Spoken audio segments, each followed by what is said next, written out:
Welcome to the next Blender tutorial. So today we're going to be doing a little background with some yin and yang kind of themes to it. So what I'm going to do to begin with is let's go ahead and we'll place the camera just at the side right here. I'm going to go ahead and change EV to cycles.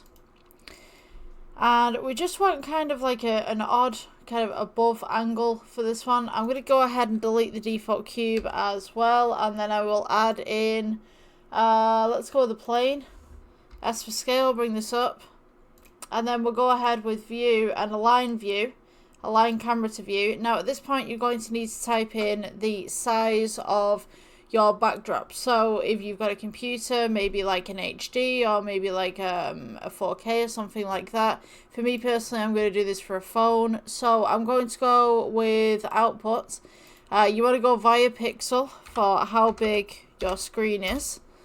If it's already, like the default's HD anyway, so you know, if you're just doing it for HD, it's fine.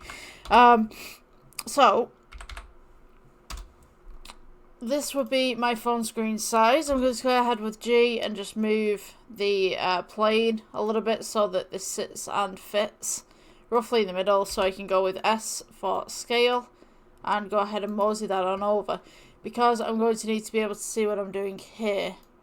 Alright, so I'm just going to go ahead and split this so you guys can see what's going on the camera right here, and then we can see what's going on back here. So I'm going to go ahead and add in we can go with UV sphere for this. Right click, shade smooth, G to bring this up, and then we can do S for scale, and essentially you're just going to make two little pebbles. You can go ahead with sculpting if you want to and just kind of pull out some vertices just to make it a little less smooth. But yeah, essentially we're just going to want two discs, two little rocks. So with this one, what I'm going to do is let's go with, we want a white one and we want a black one as well. So I'm going to go with white on this one. And we'll go to the shading tab. We're going to add some texture onto here. So let's go with a add Veroni texture right here. You can either go with metallic or roughness for this one. It's totally up to you, depending on how shiny you want your rocks. So we're going to go with scale right here. You can see that we kind of have this working. You can't really see it with the light, but this is essentially just to try and give this some scratches. So we're going to go ahead with add. Let's go with bump texture. Right in the middle right here. So we're going to go color to height. And you want to go ahead and increase the distance, increase the filter. Just as such, so we've got these nice little cracks on the outside, if you guys can see that. So maybe even make this a little bit darker. Yeah. So there's little cracks. So you can go ahead and change this to Manhattan if you want to. So it's a little bit more randomized, and then just pull the scale a little bit more so it looks like it's just general wear and tear. So we'll take the bump and we'll take the Veroni right here. Let's go ahead and add in a noise texture just to give this some texture on top. So we got the color and the base color. You'll notice now that we have all this kind of cloudy kind of look. Go ahead and pull this up, and then we want a color ramp right here. So we'll go ahead and just pull this across. This one is the white one, so we're going to want to have the white upwards a little bit as well. I just kind of pull that back just ever so slightly, and then I'm going to go ahead and add in another bump. So we'll take these to the side, select the bump right here, Shift D, and just go ahead and select that in the middle, and then you want color to height as we did prior. So you'll notice that this happens as well. So sometimes I know that they've changed a few things with Blender as well. So we can go with, let's take the color ramp, press G, move this across, and then we'll go ahead and see whether the bump will sit and fit up in the side right here. For this side. So just wait for it to do its calculations. Should have something like this. And you want to go ahead and do a switcheroo on those tones. So you can go ahead and make that kind of like a grey if you want to. So white up there, and then we've got the black. Make this a little bit more grey. I'd say go ahead and experiment with the bump as well. You could put this in distance if you wanted to. See if that makes any difference. Oh, you know what? I'm going to get rid of that bump. We don't need it. It's fine. Alright, so. Nice little grey right here. We could go ahead and turn this down. Sometimes it works, sometimes it doesn't. As I said, versions of Blender do change, so sometimes you try something that works in one version and then you try something that works in another version and it doesn't quite work the same way. So now we have this nice little white pebble right here. I'm going to go ahead and just smush this in just a little bit more so it gives it a nice little pebble look. Let's go with Shift D, move this across. So now this one is going to be the black one. So we're going to have to duplicate the material, which is just in the middle right here, which looks like two pieces of paper next to an X. Let's go ahead and duplicate that. We'll call this the black one. And now we need to make the tone on this as black.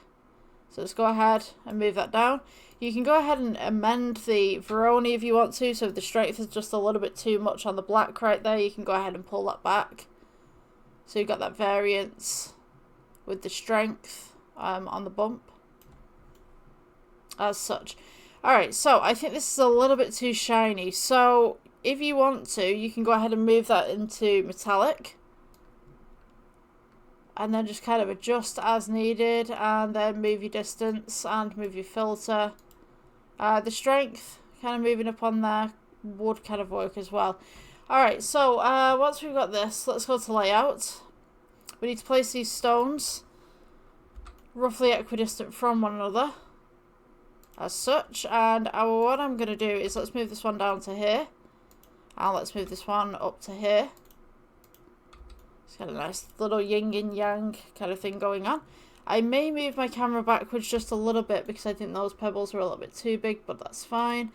Let's take the background right here. Let's go to edit mode. You want to go right click, subdivide, right click, subdivide, right click, subdivide.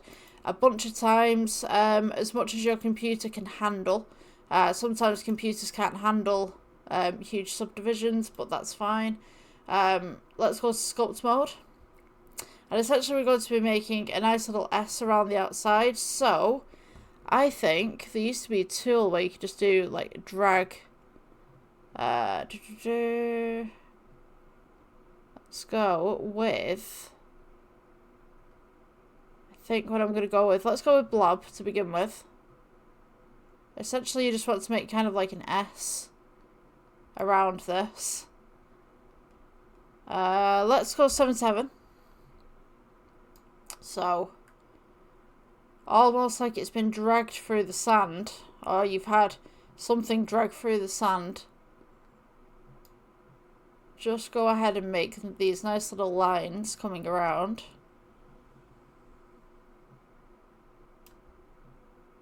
It's like a Zen garden or whatever you call them. And then around the edges right here, what I'm going to do is let's go ahead and strengthen this a little bit and then up the size. And then we'll have little bumps of uneven sand. Just make sure you're not touching the lines that you've just made. So just go ahead and put that in there. Just randomly, just take your time.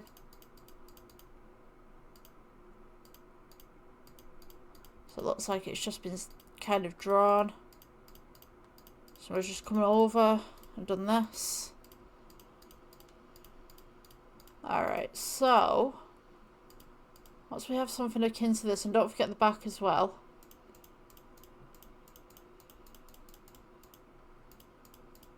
And the front. You can kind of make a little bit of a mound if you want to at the back. Just kind of make some little imperfections at the front. Just pull that in just a little bit more. Maybe a little bit of a mound at the side just to make some shadows. Something akin to that. Alright, so once you've got this, if we go back to the object mode, and we go to render, you'll notice that we have something that looks like this. Now, what we can do with this is we can take the lighting, and I'm just going to go ahead and place a light on this side, which will be blue in tone.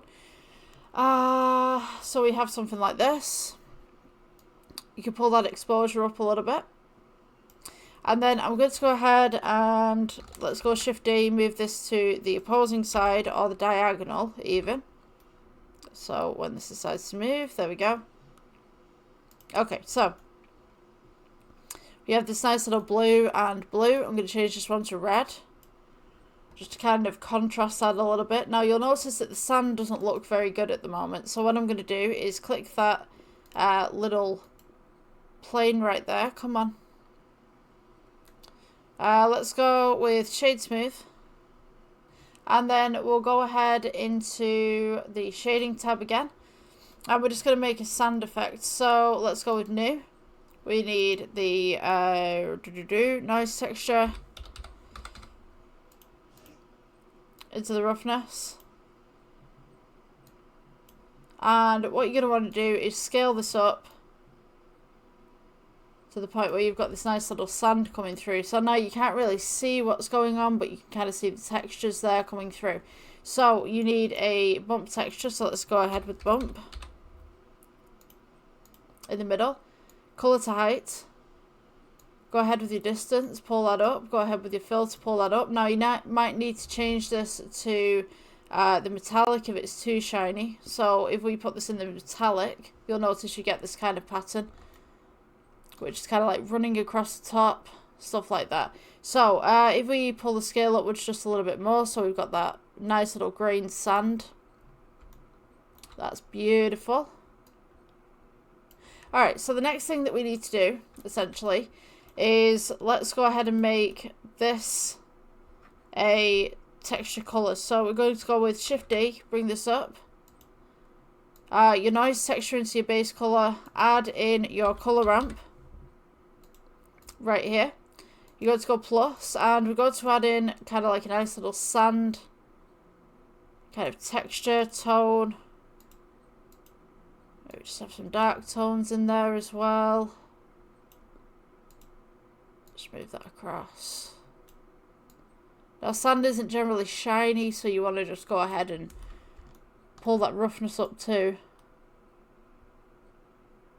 Alright, so let's go back to layouts right here. I'm going to go ahead and do a depth of field. So let's go and select the camera right here. We want to go to data at the side.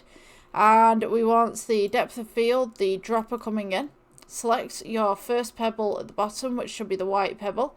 And then I'm going to go ahead and place the f-stop down. So that will blur the background a little bit more, blur the foreground, and then we have the pebble right here in the middle. So, totally up to you whether you want to do this, but you can go back over your lines here if you want to. So if I go ahead and we'll go to sculpt mode and 7 to heaven. Come on.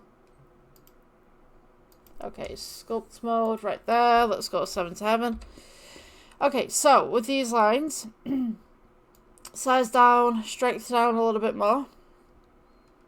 And we could just kind of pull these upwards a little bit more. Just come round. You can zoom in a little bit more. Just define it a little bit more.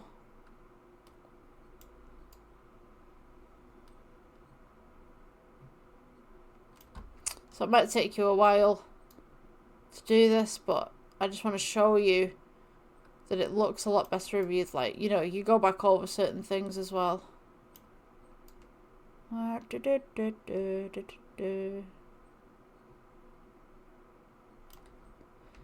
Alright.